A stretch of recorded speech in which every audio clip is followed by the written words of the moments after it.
नमस्ते सभी को। मेरा नाम डॉक्टर धीरज भारती है। सब मुझे डॉक्टर धीरू के नाम से भी बुलाते हैं। तो जैसा मैंने आप सभी से वादा किया था कि मैं आऊँगा लाइव और आप सभी को बताऊँगा कि मैंने किस तरह से प्रिपरेशन किया था और क्या-क्या स्ट्रैटेजी फ़ॉलो की थी, क्या-क्या रिसोर्सेज यूज़ किए थे। तो ये सारे इन्फॉर्मेशन के साथ मैं आप सभी के साथ आ गया हूँ। तो आप मेरे चैनल पे नए हैं तो चैनल को लाइक और सब्सक्राइब कर लीजिएगा, ताकि आपको ये इन्फॉर्मेशन टाइम टाइम से मिलता रहे और मैं बहुत सारी एफएमजी की चीज़ें डालूँ तो आप सब टाइम से देख पाएँ और अपना प्रिपरेशन कर पाएँ। तो कल मेरे से बहुत सारे लोग जो हैं वो रिक्वेस्ट किए थे कि थोड़ा वीडियो कम ड्यूरेशन का बनाया जाए, और ये बात सही भी है क्योंकि आपका प्रिपरेशन का टाइम है। आप बहुत ज़्यादा वीडियो मेरे ही वीडियो में टाइम नहीं दे सकते, क्योंकि ये इन्फॉर्मेशन का वीडियो है, ये कोई स्टडी का वीडियो नहीं है जैसे कि जो एग्ज़ाम में आएगा। ये सिर्फ एक इन्फॉर्मेशन है जिसके हेल्प से आप मतलब पढ़ाई कर सकते हैं। तो बिना डिले किए चलिए वीडियो को शुरू करते हैं। तो इस वीडियो में सबसे पहले मैं ये बताऊंगा कि मैंने क्या रिसोर्सेज यूज़ किए थे पढ़ने के लिए। तो मैंने रिसोर्सेज में सबसे पहले कहूँगा कि एक ही रिसोर्स मैंने यूज़ नहीं किया था। मतलब ये कि ऐसा नहीं है कि मैं सिर्फ़ मैरो ले रखा हूँ तो सिर्फ़ मैरो ही पढ़ रहा हूँ। मुझे जिस सब्सक्रिप्शन के जो टीचर अच्छे लगे मैं उन टीचरों का वीडियो पढ़ा। जैसे मुझे मेडिसिन में डॉक्टर मारवा सर अच्छे लगे तो मैं मारवा सर का पढ़ा मेडिसिन। उस तरह से मुझे रोहन खंडेलवाल सर सर्जरी के अच्छे लगे तो मैं मैरो से उनका पढ़ा। फिर मुझे जो है ओब्स गायनी और रेडियोलॉजी जो है अच्छा लगा डैम से, तो मैंने डैम से वो चीज़ पढ़ा। मतलब मैंने टीचर स्पेसिफिक सब्जेक्ट के स्पेसिफिक चूज किया। ऐसा कुछ नहीं है कि पार्टिकुलर मैंने एक ही सब्सक्रिप्शन ले रखा है तो सिर्फ वही पढ़ा, चाहे समझ में आ रहा हो नहीं आ रहा हो या फिर कंसेप्ट बन रहा हो नहीं बन रहा हो। तो आप भी इस चीज़ को फॉलो कर सकते हैं, क्योंकि देखो मेन हमारा क्या है कि हमारा कंसेप्ट बनना चाहिए कि हम क्या पढ़ रहे हैं, एग्ज़ाम में क्या आ रहा है, वो हमारे लिए मैटर करेगा। कौन से सब्सक्रिप्शन लेकर के बैठे हैं, कितना पढ़ रहे हैं, कितने घंटे पढ़ रहे हैं, वो मैटर नहीं करेगा। तो अलग अलग रिसोर्स में से आप निकाल सकते हैं कि मतलब जो टीचर जैसे जेम्स जिसको मैं बोलता हूँ, जेम्स मैं इसलिए बोलता हूँ कि कुछ टीचर ऐसे हैं कि वो उसमें उनको महारत हासिल है, तो वो टीचरों से वो सब्जेक्ट आप पढ़ सकते हैं। तो ये मेरा था कि मैं इस तरह से जो रिसोर्सेज यूज़ किए थे अलग अलग, इस तरह से ये था। दूसरी चीज़ ये थी कि जब लास्ट के टाइम पे मैंने वो किया था, शुरू किया था कि लास्ट के टाइम जब आ गए और लगभग 1 महीना रह गया था, तो यूट्यूब पे जितने वीडियो अपलोड करते हैं हमारे टीचर, वो चाहे पीवाईक्यू रिलेटेड हो और चाहे वो मतलब मैराथन वगैरह जितने आते हैं, और भी टीचर हैं जो स्पेशलिस्ट हैं पर्टिकुलर सब्जेक्ट के, तो उन टीचरों का वीडियो भी मैंने देखा था। तो रिसोर्स में मैंने ये सारी चीज़ यूज किया था। अब दूसरी चीज़ है नोट्स बनाने की बात। तो मैं नोट्स इसलिए बनाने के लिए सबको कहता हूँ, या फिर आपके पास जैसे प्रिंटेड नोट्स हैं तब भी ठीक है, क्योंकि उसमें थोड़ा टाइम बच जाता है हमारा। लेकिन अगर आपके पास प्रिंटेड नोट्स हैं तो आप उसको एनोटेट कर दीजिए कि मतलब ये चीज़ इंपॉर्टेंट है, क्योंकि जब रिवीजन आप कर रहे होते हैं तो आप इस चीज़ में मतलब ज़्यादा जाके फंस जाते हैं ना कि सारा पढूँ, इतना मोटा बुक पढूँ, नोट्स पढूँ, तो काफ़ी टाइम उसमें जाने लगता है जब आप बार-बार पढ़ते हैं उसको। तो मतलब तो अगर आप उसको एनोटेट करके रखे हैं तो आप जब दूसरी बार तीसरी बार पढ़ेंगे ना तो चीज़ें आपको कंसाइज़ और कंसेप्ट आपका रहेगा ही, और कंसाइज़ कि क्या याद करना है, क्या हमें ध्यान रखना है, तो वो सारी चीज़ आप पढ़ सकते हैं। तो नोट्स आप ज़रूर रखें, और ख़ास करके मेजर सब्जेक्ट में है आपका surgery, medicine, obs gynae, PSM और पैथोलॉजी। इन पांचों को मैं मेजर सब्जेक्ट बोलता हूँ हमेशा, क्योंकि ये पांचों ऐसे सब्जेक्ट हैं। एक तो एग्ज़ाम में ये 35-35 सवाल रखते हैं, एक सब्जेक्ट 35 क्वेश्चन आपको एग्ज़ाम में देगा।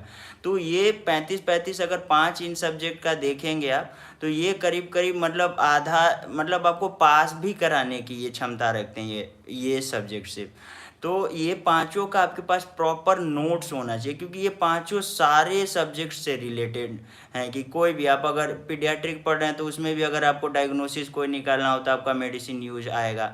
उसी तरह से अगर आप फार्मा भी पढ़ रहे हैं, तो जब तक आप डायग्नोसिस नहीं निकालेंगे ड्रग नहीं दे सकते। तो ये सारे रिलेटेड है। उसी तरह से पैथोलॉजी तो समझ लीजिए कि कोई भी ऐसा सब्जेक्ट नहीं है जिसमें पैथोलॉजी का यूज नहीं होगा।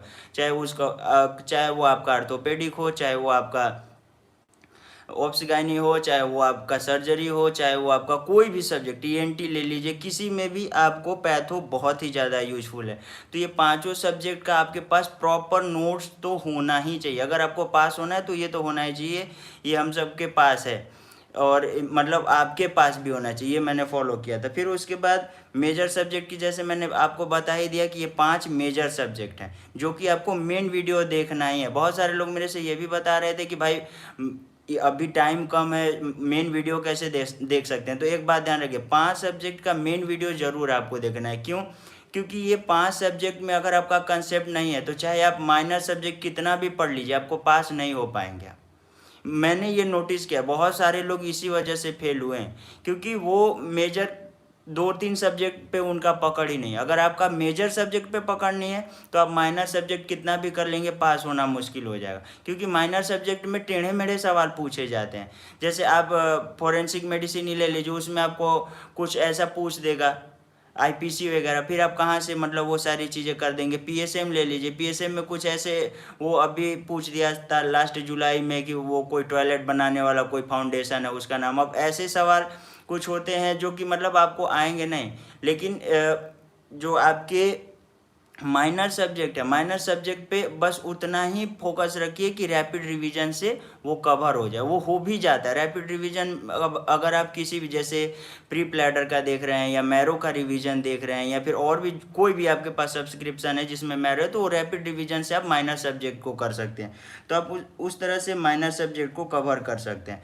अब माइनर सब्जेक्ट में 13 हैं, और मैंने कल मैंने एक वीडियो बनाया तो उसमें सारी स्ट्रेटेजी बताई थी। मैंने उसमें एक चीज़ बोला था कि आपको ऑलराउंडर बनना है। बहुत सारे लोग हैं कि सोचते हैं ना 2-3 सब्जेक्ट छोड़ दें कि क्या, अरे नहीं आता, मेरे को आता ही नहीं है। जैसे खास करके फार्माकोलॉजी है, बायोकेमिस्ट्री है, फिजियोलॉजी है, या फिर एनाटॉमी, 2 सब्जेक्ट अक्सर लोग छोड़ देते हैं, फार्माकोलॉजी और एनाटॉमी, जो कि आपको पता नहीं है। कभी कभी 20-20 क्वेश्चन दे जाते हैं हमें, 15-15 सवाल देके जाते हैं। तो ये आप इस चीज़ को छोड़ के नहीं जाएंगे।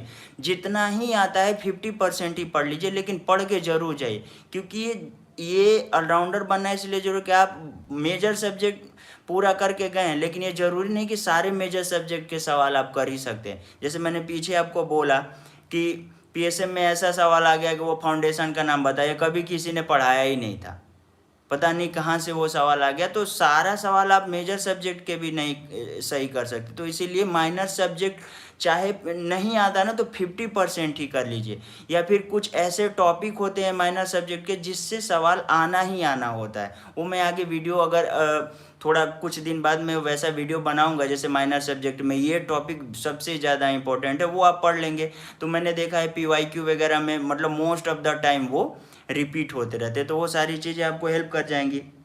अब एक बात ये है, अगली बात की रिवीजन इतना ज़्यादा ज़रूरी है, क्योंकि देखिए बिना रिवीजन कुछ नहीं होता। आप कितना भी पढ़ लो, कितने भी अलग अलग रिसोर्सेज देख लो, कितने भी अच्छे टीचर से पढ़ लो, लेकिन जब तक आप एग्ज़ाम के टाइम तक 3 से 4 बार, क्योंकि देखो मैं मीडियम लड़का हूँ, मेरे 184 मार्क आए हैं, 184, तो 184 मेरे आए हैं, तो मैं आप लोगों के जैसा मीडियम हूँ। तो मेरे को पता है कि अपने को करना क्या है, क्योंकि मैं टॉपर हूँ नहीं कि मैं टॉपर जैसे ऐसे फिलोसफी फेंकूँ और ऐसी बातें करूँ।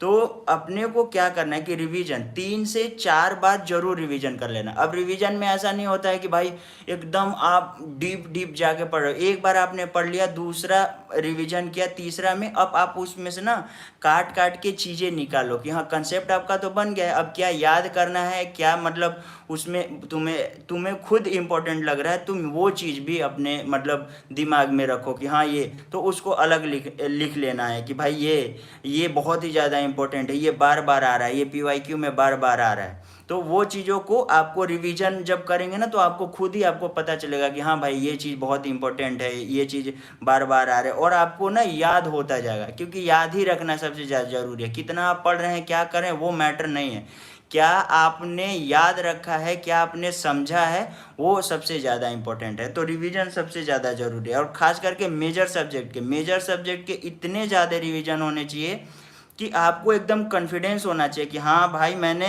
मेजर कर लिए हैं, 35 सवाल आएंगे तो मेरे 25 सवाल उसमें से सही हो ही जाएंगे।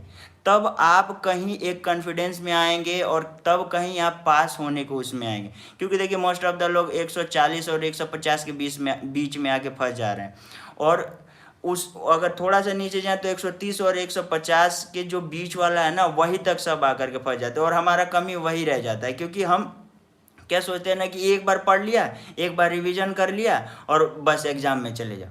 पर उससे क्या होता है ना कि आपने पढ़ लिया, एक बार रिवीजन भी कर लिया, तो क्या होता है कि हमें टर्म्स याद हो जाते हैं, हमें एक बार पता चल गया कि हाँ हाँ ये चीज़ होती है। लेकिन जब हम एग्जाम में जा करके बैठ गए होते हैं, तब हमें पता चलता है कि भाई एग्जाम में बैठने के बाद जब क्वेश्चन हम देखते हैं ना, तो हम कंफ्यूज हो जाते हैं कि अरे यार ए है कि दो ऑप्शन ऐसे होंगे ना जिसमें हम कंफ्यूज हो जाते हैं अक्सर। ये बात तब आपको पता चलेगी जब आप मॉक देंगे। आप फर्स्ट टाइम पढ़े हैं, एक बार रिवीजन कर चुके हैं, फिर आप मॉक देंगे ना, तो आपको ये चीज़ का एहसास हो सकता है। तो सबसे ज़्यादा ज़रूरी है कि रिवीजन करें, बार बार रिवीजन करें, ताकि एग्जाम में जब आए तो आपको दो ऑप्शन में डाउट नहीं होना चाहिए। रूल आउट करने भी सीखेंगे, तो मैं आगे बताऊंगा कि कैसे रूल आउट करना है। अब इसके आगे की बात मैं बताऊंगा कि मॉक टेस्ट हमें देना है। देखो मैं जब तैयारी कर रहा था तो करीब 8-9 महीना पहले से मॉक टेस्ट देना शुरू कर दिया था। देखो मैंने मैरो का सब्सक्रिप्शन ले लिया। मैरो के सब्सक्रिप्शन में क्या किया कि जितने भी मॉक टेस्ट थे मैरो में, लगभग सारे मैंने दे दिए। करीब 25-30 मॉक टेस्ट मैंने दिए थे, मतलब 8 महीने में 25-30 मॉक टेस्ट मैंने दिए थे। स्टार्टिंग में फर्स्ट मॉक टेस्ट मैंने दिया था तो मतलब ये समझ लीजिए कि मैं फेल हो गया था, मतलब 146 147। फिर दूसरा दिया, उसमें भी फेल हो गया था मैं। तो लेकिन मेरा एक था कि मैं मॉक दूंगा, फेल हो रहा हूँ ना, क्यों फेल होने दो, कोई बात नहीं, ये कोई मेरा मेन एग्जाम थोड़ी है। मुझे ये तो एक मॉक दिया मैंने तो 300 सवाल देखा और 300 टाइप का कंसेप्ट देखा मैंने। ये मैंने दिमाग में रखा, एक बार दिया फेल हुआ, दो बार दिया फेल हुआ, तीसरी बार मेरे 155 आ गए।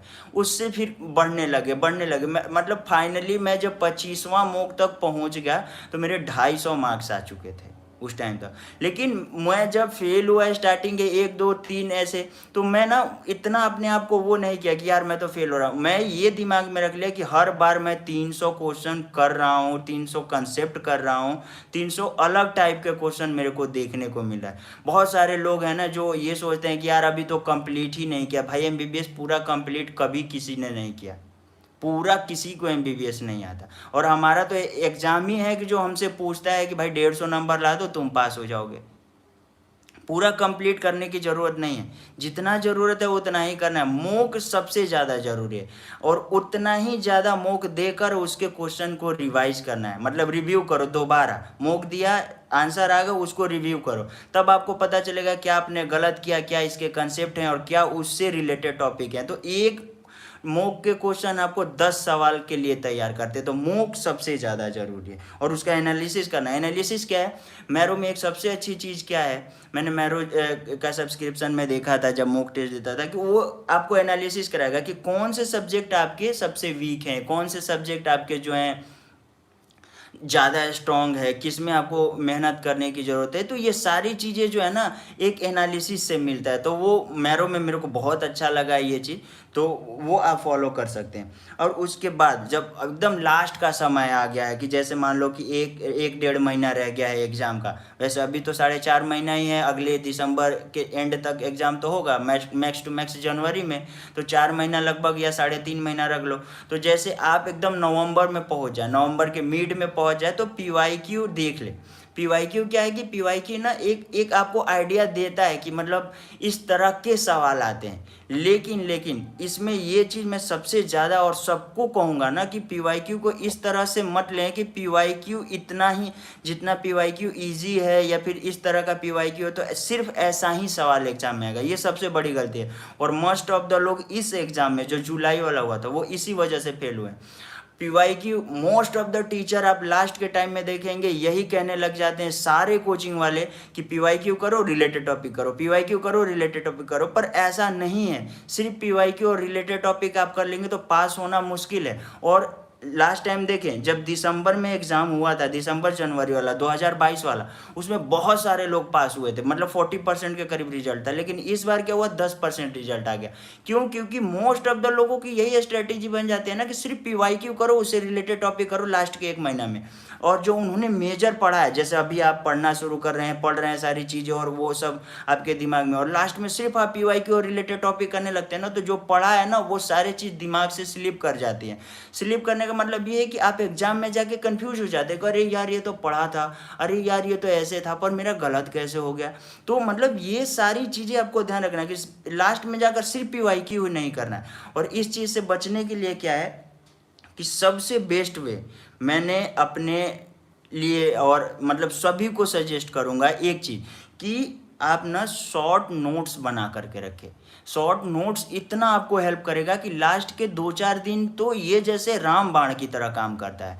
मैं क्यों ऐसा कहता हूँ कि जैसे कोई आप सब्जेक्ट पढ़ रहे हैं, जैसे ऑप्स गायनी आप पढ़ रहे हैं, तो ऑप्स गायनी में आप जैसे नेग्लिश फार्मूला है, ठीक है, मैनूवर्स कोई है, उसके बाद वो साइन है या फिर वीक्स हैं, मतलब एक वीक्स के लिस्ट बना ले कि इस वीक में ये सारी चीज़ें होती है, शुरू से फर्स्ट वीक से लेकर के और 38 वीक का एक लिस्ट बना ले इंपॉर्टेंट चीज़ों का। और आप एक शॉर्ट नोट्स बनाए, जैसे वो साक्षी अरोरा मैम कहते हैं कि 20th नोटबुक आप एक वो करके रखें कि 20th नोटबुक अगर आप अपने पास रखते हैं तो वो बहुत ही ज़्यादा बेस्ट होता है।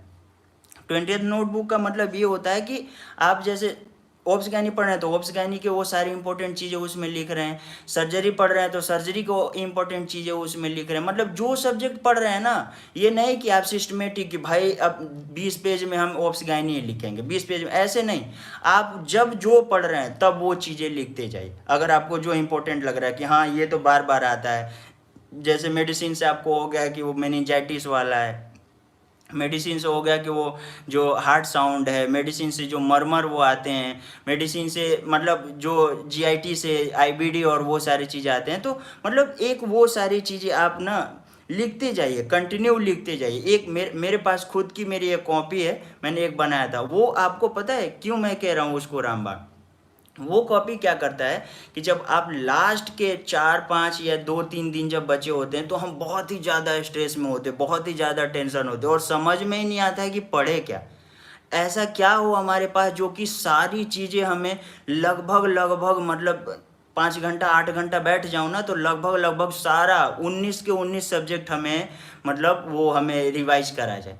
तो ये जो 20th नोटबुक मैंने बनाया था, ये मुझे उस टाइम काम आया था। और इससे क्या होता है ना कि हमें कॉन्फिडेंस आ जाता है कि कई सारे फॉर्मूले हम इसमें लिखे होते हैं, कई सारे चार्ट बना के रखे होते हैं, कई सारे मतलब वो करके रखे होते हैं कि वो डायग्राम और वो सारी चीज़ें कि मतलब हम एक बार देखते हैं, क्योंकि वो खुद से हम लिखते हैं ना। जैसे अब एनाटॉमी में ही लीजिए, बोन ट्यूमर का है, अगर आपने बोन ट्यूमर एक उठाया और एक बोन बनाया और उसमें आपने मेटाफाइसिस पे कौन होता है, एपीफाइसिस पे कौन होता है, मतलब आपने वो करके एक ही बोन पे पूरा मतलब एक स्ट्रक्चर बना रखा है बोन ट्यूमर का। तो वो चीज़ें आपको बहुत ही ज़्यादा मतलब एग्जाम में एग्जाम के पहले कंसेप्ट बनाने में हेल्प करेंगे। और एग्जाम में जब आप जाएंगे तो जैसे ही सवाल देखेंगे ना तो आपका तो एक तो कॉन्फिडेंस सबसे ज़्यादा बूस्ट रहेगा, क्योंकि आपको ये दिमाग में बैठ जाएगा ना कि हाँ भाई मैंने रिवीजन कर लिया है सारे सब्जेक्ट का। और आप टेंशन में भी नहीं आएंगे, क्योंकि देखो मोस्ट ऑफ द लोग हैं ना जो उनको उनको आता है, जो फेल हुए हैं ना वो फेल नहीं हुए, उनको आता है। उनका सिर्फ जो प्रॉब्लम था ना वो उनकी घबराहट थी, वो उनका जो जल्दबाजी में सिली मिस्टेक करने का जो प्रॉब्लम था ना उसके वजह से वो फेल हुए। ऐसा नहीं कि वो फेल हो गए तो उनको आता ही नहीं। आप लोग जितने लोग मुझे देख रहे हो, मैं सच कह रहा हूँ कि आप सभी को सब कुछ आता है, आप पास होने के काबिल हो, लेकिन एग्जाम में जाकर के आप कॉन्फिडेंस लूज कर दे रहे हो। मेरे कई ऐसे लोग से मेरी बात हुई कि जो यही कह रहे हैं कि या तो वो जाके कंफ्यूज हो जा रहे हैं रिवीजन कम करने की वजह से, या फिर वो एग्जाम में जाकर घबरा के सिली मिस्टेक कर दे रहे हैं। तो ये दोनों चीज़ आप हमेशा अपने अंदर वो रखिए कि आप शॉर्ट नोट्स ऐसा ही बनाइए जिससे कि आपको रिकवर हो जाए सारी चीज़ें लास्ट के 1-2 दिन में। ये बहुत ही ज़्यादा रामबाण की तरह यूज करता है। सिर्फ PYQ पे मत रहिए कि आप सिर्फ PYQ करके और एग्ज़ाम क्रैक कर लेंगे या फिर उससे रिलेटेड टॉपिक पढ़ के एग्ज़ाम क्रैक कर लेंगे, ऐसा कुछ नहीं होता। बहुत सारे लोग ऐसे भी सोचते हैं कि मैं मैरो का सिर्फ क्वेश्चन बैंक करके और वो पढ़ के एग्जाम कर लूँगा, ऐसा भी नहीं होता है। बहुत मतलब मैरो के क्वेश्चन बैंक का बड़ा ही फेम है कि लोग कहते हैं हाँ भाई ये ठीक है, उसमें बहुत अच्छे अच्छे क्वेश्चन है, बहुत सारी कंसेप्ट आपकी वो क्रिएट करेगी वो सारी चीज़ें। लेकिन ऐसा नहीं है कि आप बिना टीचर से पढ़े और बिना आपका खुद का नोट्स या आपका एनोटेटेड नोट्स आपका खुद आपने एनोटेट किया है, उसके बिना आप एफएमजी एग्ज़ाम पास कर लें। भाई 24,000 लोग एग्ज़ाम दिए थे, उसमें 2400 पास हुए, मतलब आप समझ सकते हैं कि क्या रेट है। और ये सब घबराने की वजह से हो रही है। मैंने जितने लोगों से बात की है अभी तक, मैं करीब करीब 15-20 लोग से कॉल पे बात कर चुका हूँ, और उनका एक ही प्रॉब्लम है, या तो वो कंफ्यूज हो जा रहे हैं या फिर वो कॉन्फिडेंस लूज करने की वजह से डरे हुए हैं, एग्जाम में जा कर के सिली मिस्टेक करके आ जा रहे हैं। वो ऐसे ऐसे चीज़ मेरे को बता रहे थे कि गलत किए कि आप सोच भी नहीं सकते, ऐसी चीज़ें गलत करके आए हैं वो एग्ज़ाम में। वो ईडीएच वाला गलत करके आ गए, मतलब जो आप हम हर बार जब भी खोल लेंगे तो वो एक सवाल हर एक मॉक में एक बार दो बार मिल ही जाता है, वो कि मतलब हेड ट्रॉमा वाला जो है ना, ईडीएच और एसएएच और ये सारे। तो आपको ना एक कंसेप्ट बना करके और एक वो पढ़ना है। और मैं फाइनली वीडियो को एंड करूंगा, मैं फाइनली ये कहना चाहूँगा कि 5 जो मेजर सब्जेक्ट हैं उनके सारे सारे वीडियो देखो आप, 5 मेजर सब्जेक्ट के, और जो बाकी के जो 14 हैं ना, 19 में से जो 14 हैं उनके रैपिड रिवीजन देखो। वो बहुत ही ज़्यादा, मतलब उसमें वो करने की ज़रूरत नहीं कि सारे का मैं वो देख रहा हूँ, सारे का मेन वीडियो देख रहा हूँ और सारे का नोट्स पढ़ रहा हूँ, सारे का वो, उसका रैपिड रिवीजन करो, उसके नोट्स रखो अपने पास रैपिड रिवीजन के, और 5 मेजर सब्जेक्ट हैं उनके प्रॉपर मेन वीडियो पढ़ो, कंसेप्ट बनाओ और उनके नोट्स एनोटेट करके रखो, और दोबारा उसको ना रिवाइज करो जो एनोटेट किए हो, क्योंकि पहली बार में आप 60% ही कर पाओगे, दूसरी बार जब उसको पढ़ोगे ना तो आपका 100% कंसेप्ट बनेगा और 50% आपको याद हो जाएगा। तो एग्जाम से पहले कम से कम 3 से 4 बार मेजर सब्जेक्ट का रिवीजन करो, 3 से 4 बार मेजर सब्जेक्ट का रिवीजन करेंगे आप, और जो रैपिड रिवीजन करेंगे माइनर सब्जेक्ट का वो भी कम से कम 2 से 3 बार करो, 2 से 3 बार। मैं बहुत बार नहीं कहूँगा क्योंकि ये पॉसिबल नहीं होता है यार, हम खुद भी पढ़ रहे थे, अभी लास्ट टाइम ही पढ़ रहे थे, तो मेरे को पता है कि कोई कहता है 5 बार 6 बार 7 बार ऐसे रिवीजन करो, भाई टाइम ही नहीं होता है, और टाइम भी होता है ना तो इतना कैपेबल हम हो ही नहीं पाते हैं, इतनी चीज़ें नहीं हम कर पाते हैं कि 19 सब्जेक्ट है, एक पढ़ो दूसरा भूल जाते हैं, दूसरा पढ़ो तीसरा भूल जाते हैं। तो बहुत सारे हमें इतना बर्डन भी नहीं बढ़ा लेना है, और बहुत ज़्यादा ना स्ट्रेस में आकर के मत पढ़ो कि बहुत ज़्यादा ये स्ट्रेस में आ गए और वो ऐसे होकर के पढ़े, नहीं। इससे आपका क्या होगा ना कि आपका पोटेंशियल कम हो जाता है। वो जिस तरह से कहते हैं ना कि क्रोध में हमारी शक्ति कम हो जाती है, उसी तरह हमें घबराहट भी एक क्रोध के ही जैसा है, उसमें भी आपकी शक्ति कम हो जाती है। तो इसलिए ना आप ना खुद का तो पहले स्ट्रेटेजी तैयार करके रखो कि तुम्हें कैसे पढ़ना है, और ये सारी चीज़ें मैंने बता दी कि क्या क्या पढ़ना है, कैसे पढ़ना है, कहाँ से मेजर सब्जेक्ट कहाँ से पढ़ना है, कौन से बेस्ट टीचर हमेशा चूज किया करो। तुम्हें रिसोर्स मिल जाएंगे, टेलीग्राम है उस पर आप खोजोगे तुम्हें मिल ही जाएंगे। अगर मारवा का वीडियो चाहिए तो वो भी मैंने सुना है कि वो लीक हो गया, वो भी मिल जाता है। तो सारी चीज़ें मिल जाएंगी आपको, कोई भी टीचर हो, डैम से आपको कुछ पढ़ना हो दीप्ति मैम का भी वीडियो मिल जाता है, सुमेर सर का भी वीडियो मिल जाता है। अभी तक मैंने सिर्फ मैरो वालों का नहीं देखा, वो भी किसी दिन वो लोग हैक वैक करके कुछ ला ही देंगे, तो वो सब आपको मिल जाएगा। बस आप बेस्ट टीचर चुनो, बेस्ट टीचर से मेजर सब्जेक्ट करो, और रिवीजन पे बहुत ज़्यादा फोकस रखो, एक बार पढ़ के याद नहीं होगा, ठीक है। तो ये सारी चीज़ें। अब मेरे को कुछ लोग सवाल ये कर रहे थे फ़ोन पे और मैसेज पे कि यार मेरे 184 85 86 87 इसी रेंज में मतलब वो लटके रह रहे हैं और मतलब बार बार फेल हो जा रहे हैं। देखो जीनियस तो हैं वो, उनके कम नहीं हो रहे हैं नंबर, 1-2 नंबर बढ़ जा रहे हैं, 1-2 नंबर, मतलब वो पहुंच गए हैं वहाँ पे। बस उनको थोड़ी सी गाइडेंस और थोड़ी सी उनको वो चीज़ मॉडिफाई करनी है जिससे वो पास हो जाएंगे। और मेरे को जितना लगता है, देखो मैं तो कोई टीचर नहीं हूँ पर एक स्टूडेंट हो, तुम लोगों के जैसा ही हो, तो मुझे क्या लगता है कि यार आप इतनी सारी चीज़ें पढ़ रहे हो, आपको पता है कि मैंने क्या क्या पढ़ा, तो मेरे 144 आ चुके हैं, 148 आ चुके हैं, 149 आ चुके हैं। तो मुझे थोड़ा चेंज करना है। और हम एग्जाम की प्रिपरेशन एफएमजी का करते हैं ना, तो मोस्ट ऑफ द लोग हमें दिमाग में पता है क्या डाल देते, ये तो स्क्रीनिंग टेस्ट है, पीजी थोड़ी है, आईएनआई सेट थोड़ी है जो इसमें ये पूछ लेगा वो पूछ लेगा। पर यही हमारी गलतफहमी है। जिन्होंने जुलाई का पेपर दिया है, जिन्होंने दिसंबर का भी पेपर दिया, को जो पेपर दे करके है ना, उनको पता है कि जो रियल क्वेश्चन है ना वो रिकॉल कोई नहीं कराता। ये सच है, फैक्ट है। कोई रियल क्वेश्चन रिकॉल नहीं कराता, क्योंकि वो इतना बड़ा क्वेश्चन, इतना कॉम्प्लिकेटेड लैंग्वेज और ऑप्शन कोई कैसे रिकॉल करा पाएगा भाई। तो उसमें आपको क्या करना है कि जब आप छोटी छोटी चीज़ों को अगर ध्यान थोड़ा रख लेंगे, जैसे आप मीडियम चीज़ें सारी पढ़ चुके हैं, आपको मतलब नॉर्मल चीज़ें जो कॉमन चीज़ें आपसे पूछा जाए तो आपको सब पता है, इसी वजह से आपके 144 145 आ रहा है। और तो अगर आप थोड़े नीचे का चीज़, जैसे सिंपल चीज़ें हैं, जैसे वीक याद कर लिया आपने कि ऑप्स गाइनी में वीक याद कर लिया कि ये वीक में ये होता है, ठीक है। आप जैसे ऑप्स गाइनी में पिल्स याद कर रहे हैं कि मतलब ऑप्स गाइनी में ये पिल्स के एमजी वेमजी याद कर लीजिए, वो थोड़ा एग्जाम में आपको हेल्प कर देगा। दूसरी चीज़, थोड़े ऊपर पढ़िए, थोड़े से ऊपर का सोच के पढ़िए हमेशा, कि मतलब मेरा इस बार मेरे को 200 लाना है। जब हम ऐसा सोचते हैं ना कि मेरे को, जब मैं सोच रहा था कि मेरे को 200 लाना है, तो आप ना मेहनत उसके लेवल पे करने लग जाते, खुद ही आपका दिमाग, हमारा दिमाग तो है ही ऐसा, अगर हम सोना चाहें तो वो सुला देगा हमें, अगर हम जगना चाहें तो जगा देता है हमें, हम मज़े के मूड में हो तो मज़े कराने ले जाएगा हमें। तो उसी तरह से अगर आप ये सोचते हो कि मेरे को 200 लाना है, तो आपका जो दिमाग है ना वो भी आपको 200 के बराबर ही मदद करेगा कि आप पढ़ो, आप पढ़ो, आप पढ़ो, आप गलत मत करो, आप ये भी पढ़ लो, क्योंकि आपको 200 लाना है, आपको 200 लाना है। तो ऊपर का सोच के पढ़ो, थोड़े ऊपर की चीज़ों को पढ़ो, समझो और उसमें कंसेप्ट बनाओ, तो आराम से 2-4 नंबर बढ़ जाएंगे। एक भी सब्जेक्ट छोड़ के एग्जाम में मत जाओ। ये जो 45 से 50 नंबर के बीच जो लटक रहे हैं ना, वो मैंने जितनों से बात किया ना, वो कह रहे थे कि वो 2-3 सब्जेक्ट छोड़ के चले जा रहे हैं। वो छोड़ के मत जाओ भाई, 50% भी कर लो ना। या फिर जैसे फार्मा ही छोड़ के जा रहे हो, क्यों छोड़ के जा रहे हो? तुम्हें क्या, तुम्हें पैरासीटामोल और ये सब नहीं आता क्या? तुम्हें गाउट के ड्रग्स नहीं आते क्या? तुम्हें बीपी वगैरह के, एंजाइना वगैरह के ड्रग्स नहीं आते क्या? तुम जीआईटी के ड्रग्स नहीं जानते हो? तो अल्सर वगैरह के ड्रग्स पूरा जानते हो ना? तो थोड़े से और मेहनत करके थोड़े एफर्ट लगाओ, ये सारी चीज़ों को ना अपने टिप्स पे ला दो कि इसमें से आ जाए ना, तो 10 सवाल आ रहे हैं ना, तो 4-5 तो सही कर ही लोगे, और 4-5 के ही वजह से आप फेल हो रहे हो।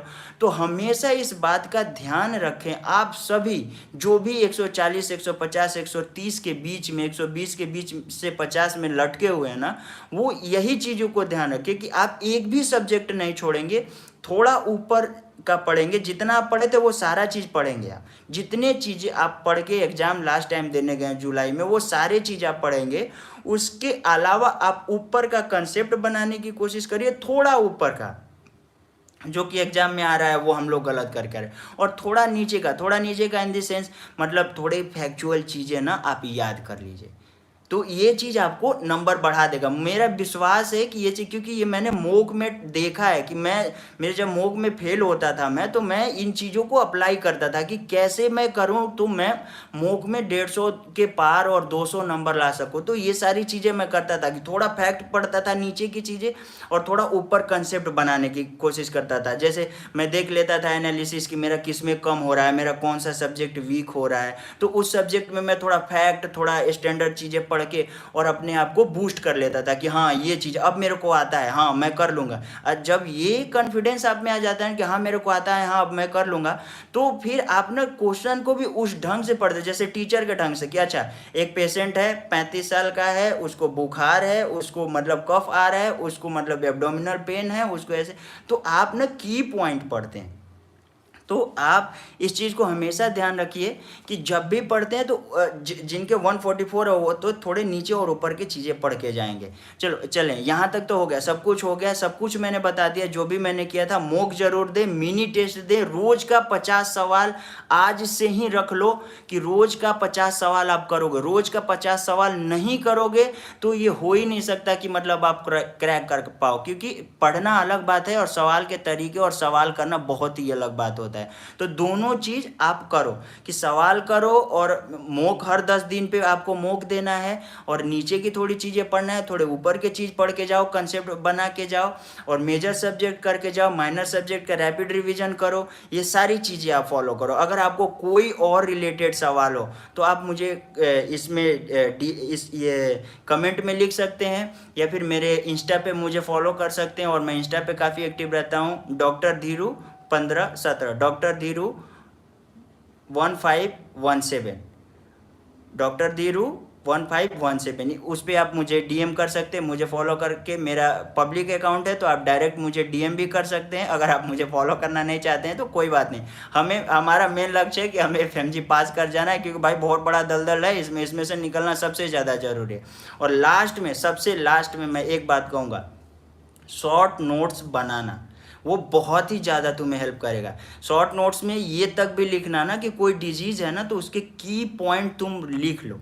कि जैसे मान लो ग्लोमस है ना, वो कान वाला ग्लोमस ट्यूमर जिसको कहते हैं, तो उसमें ना होता है ना वो राइजिंग सन और वो स्वार्ट साइन और ये, तो ये जैसे ही पढ़ो ना तो आपका फट से दिमाग क्लिक कर देना चाहिए कि बस भाई, वो कितना भी बड़ा सवाल पाओ, ढिमड़ा ढुमड़ा पूरा इतना बड़ा बना के दिया हो आपको, तो उससे आप डरो मत। आप कुछ की पॉइंट रखो और उसी के लिए मैं कह रहा हूँ कि शॉर्ट नोट्स बनाओ, जिसको मैं रामबाण कहता हूँ। वो लास्ट के टाइम आपका इतना एनर्जी बूस्ट कर देगा, इतना बूस्ट कर देगा कि आप एग्जाम में ना ऐसे जाओगे और वहाँ से लिख करके और हंसते हंसते आ जाओगे, कहोगे भाई अब तो, अब की बार तो पास ही हो गया, और तब मुझे थैंक यू बोल देना जरूर। तो शॉर्ट नोट्स जरूर बनाओ और कोई भी दिक्कत हो, कोई भी सवाल हो, आप मेरे से पूछ सकते हो। मेरे इंस्टा पे आप मुझे फॉलो कर सकते हो, इसमें कमेंट में भी आप करना, मैं रिप्लाई जरूर दे दूंगा। अगर आपको और भी ज़्यादा कोई गाइडेंस चाहिए और कुछ और चाहिए तो मैं आपको नंबर दे दूंगा, आप मुझसे व्हाट्सएप से भी कनेक्ट कर सकते हो।